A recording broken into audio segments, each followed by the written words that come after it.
graduated. And so I went to this special fair, and they had this special exhibition, and there was some registration fee that was waived, and I applied there. So I got an offer from this university called Monash University in Melbourne. And so the course which I selected was Masters of Multimedia Computing. I went there for postgraduate. So I was extremely elated that I actually got this offer, but then I kind of pondered,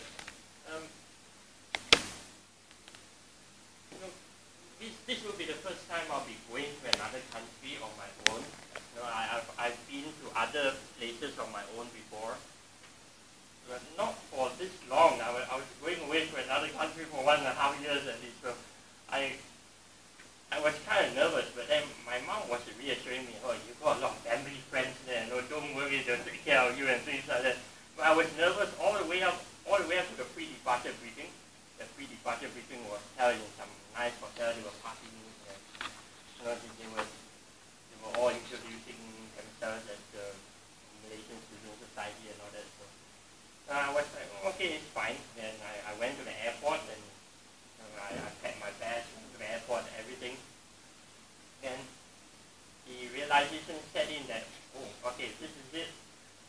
I'm flying off for good, and all right, here goes. Bye to all our friends in Malaysia, and because there's no one there, and I'll be landing in a foreign land. All right, the flight was pretty good. I landed in Australia, and first thing that greeted me was a strange accent. Very strange accent. And there was this guy at the immigration counter. We were supposed to fill up this departure arrival card when we arrived in Australia, and we said, right, and so declare all this stuff. So when I arrived at the counter, I was with my mom. She was helping me get settled in. So the immigration guy said, your cardi. What cardi? What cardi? Your cardi. Oh, our card. Okay, so we gave our card, and he let us through in the end. So it was pretty smooth, and all right. And one thing I noticed about Australia, the air is different. The sky is very blue. The trees are really green. I went to the supermarket. The tomatoes are really red. Everything is like more colorful. I was thinking, okay, they are going to the Matrix or something. They are going some glasses and go inside to another dimension, because even the letter from Monash, it smelled really good also. It's true. It really has some kind of, I don't know what kind of smell. It smells like some kind of baby powder or something. It's a really good smell. And all the letters and all the correspondences from Monash had a really good smell also. So I was like, okay, the air is fresher, the air is nicer to breathe also. And what else? The sun, oh my goodness, the sun was really hot also. So it's totally different. It's like going to another planet. Sorry. It was like stepping onto another world. It's a complete world on its own. So I was like, okay, I may be homesick, I may not be homesick. I was very days walking around like a zombie. And I was like, okay, all right, this is the place I'm going to stay, and this is the university, okay. Oh, there's a barbecue there, all right, the food tastes okay, all right. But then, as I went along throughout my course of study, I'm going to try to fit 2 years in as little time as I can. I realized that there are so many people from Malaysia, from everywhere, from our place, so I didn't feel homesick at all. So being there wasn't that nervous at all. I wasn't that nervous at all. I could talk in my lingua, I could talk in, they could understand what I was saying and everything. So I was like, okay, pretty good, pretty comfortable.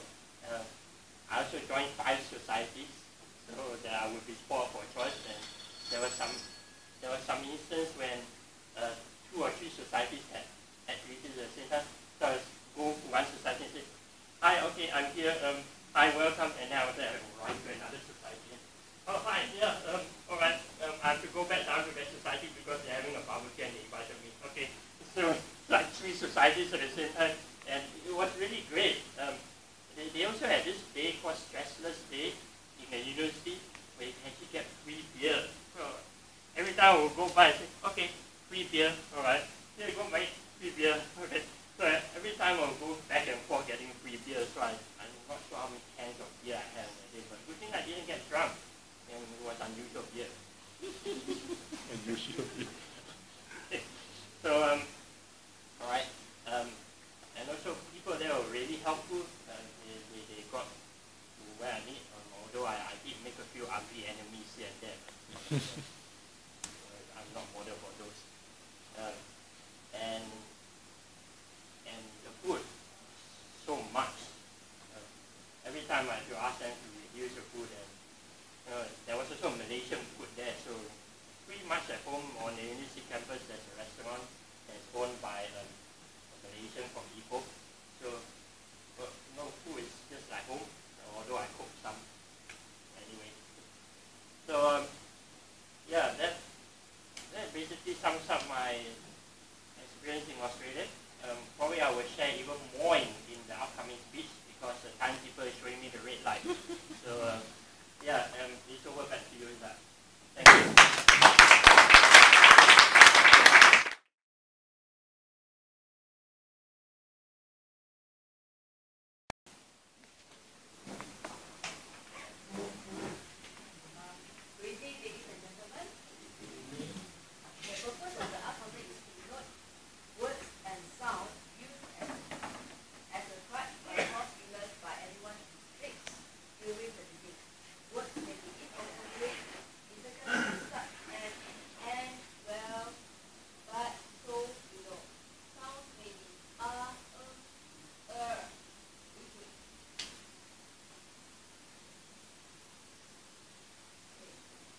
you sway left, only your eye, you are looking at the left audience and the right audience.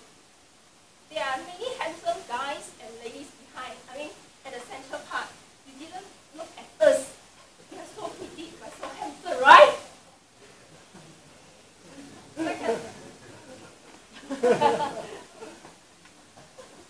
Your areas when you talk, overall your whole speech, I notice you first, but your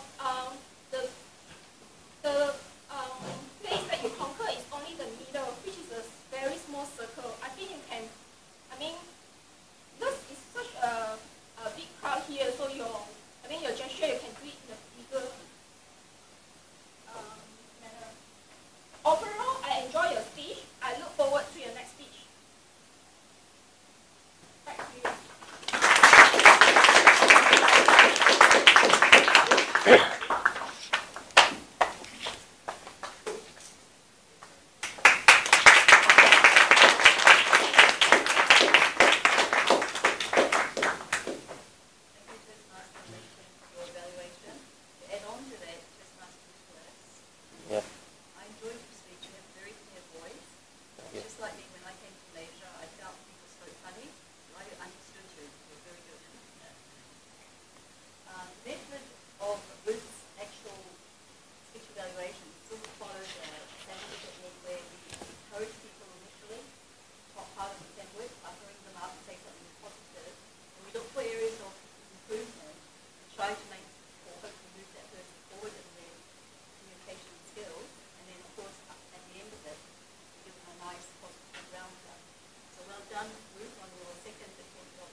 Very good in many ways. But can I suggest that Nicholas might have considered using this same speech for his next assignment rather than for this assignment? Because he gave himself plenty of opportunity to add in a lot of vocal variety, because he was talking about the Australian experience, and we know Australians speak differently. So he could have brought that in, and did do so on this occasion. But this assignment is really about body language. And I don't think really you've helped yourself to give yourself opportunities to bring in body language naturally.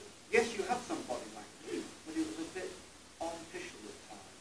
So consider the objectives of the speech before you do the assignment, and try and relate the topic to something which fits in nicely with the assignment objective. But it's a very entertaining speech nonetheless.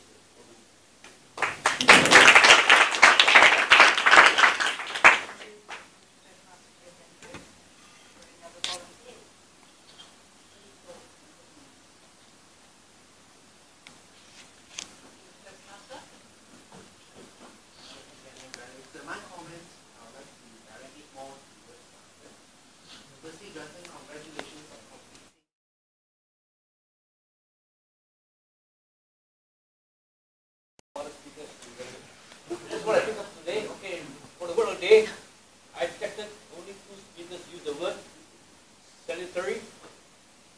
First speaker, even before being started to use, was Jeff Andrew. In the email he sent to us among the team. So what I said in the email that I put to you, I'm sure we will have a great evening as a result. You have provided a salutary lesson to all future TMU. Well done, Joe. Even before meeting started, you used the word. And he also used the word second time. That was his secretary experience on the NKBE. The other speaker who used the word secretary was Jonathan Moore. He used the word once. And I'll go on to the other speakers. Now, Jerry, I find the standard of English used excellent. Many of you spoke very good English. I can attest to them. But even then, there are some areas for improvement of some speakers. Let's start off with training work. I will go in chronological order so you can more or less guess who you are. I won't spell your name. First one was training work on the instructor on karate. I thought it should be said as training work as an instructor in karate. Then one speaker mentioned next year, 2011, is a leap year, which I find